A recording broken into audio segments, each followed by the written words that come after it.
देशभरात शारदीय नवरात्रोत्सवाचा उत्साह पाहायला मिळतोय।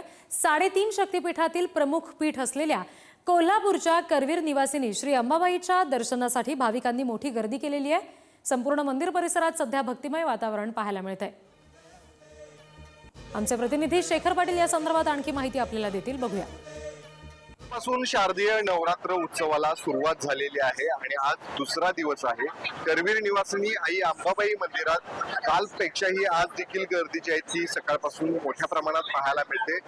त्याच दर्शन रांगेच्या बाजूची दृश्य जी आहे ती आपल्याला दाखवतो। आपण जर बघितलं तर मोठ्या प्रमाणात भाविक जे आहेत ते आई अंबाबाईच्या दर्शनाला दरवर्षी या ठिकाणी येत असतात आणि विशेष करून नवरात्र उत्सवामध्ये अनेक नागरिक या ठिकाणी येत असतात। आज दुसरा दिवस आहे आणि अर्थातच लाल रंग असल्यामुळं अनेक महिला ज्या आहेत त्या लाल रंगाच्या साड्या परिधान करून दर्शनासाठी आल्याचं हे सगळं दृश्य आपण पाहतोय।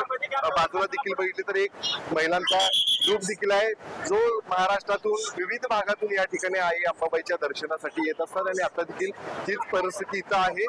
दर्शन यावेळीचं विशेष करून अतिशय चांगल्या पद्धतीने जलद होताना पाहायला मिळते। त्याची दोन कारणं आहेत। एक तर AI तंत्रज्ञानाचा देखील वापर या ठिकाणी करण्यात आलेला आहे। एखादी व्यक्ती अंबाबाई मंदिर परिसराच्या रांगेमध्ये उभा राहायला सुरुवात जेव्हा करते आणि दर्शन घेऊन बाहेर किती वेळात पडते याचा अंदाज जो आहे तो AI तंत्रज्ञानाद्वारे करण्यात आलेला आहे। यावर्षी गर्दी कमी होती पण जास्त पटपट लवकर दर्शन होतं।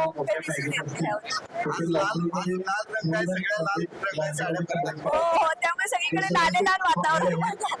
देवस्थान समितीनं तगडं नियोजन जे ते या ठिकाणी केलेलं आहे, त्यामुळे नक्कीच उद्यापासून देखील मोठ्या प्रमाणात भाविक कोल्हापुरात येताना पाहायला मिळते।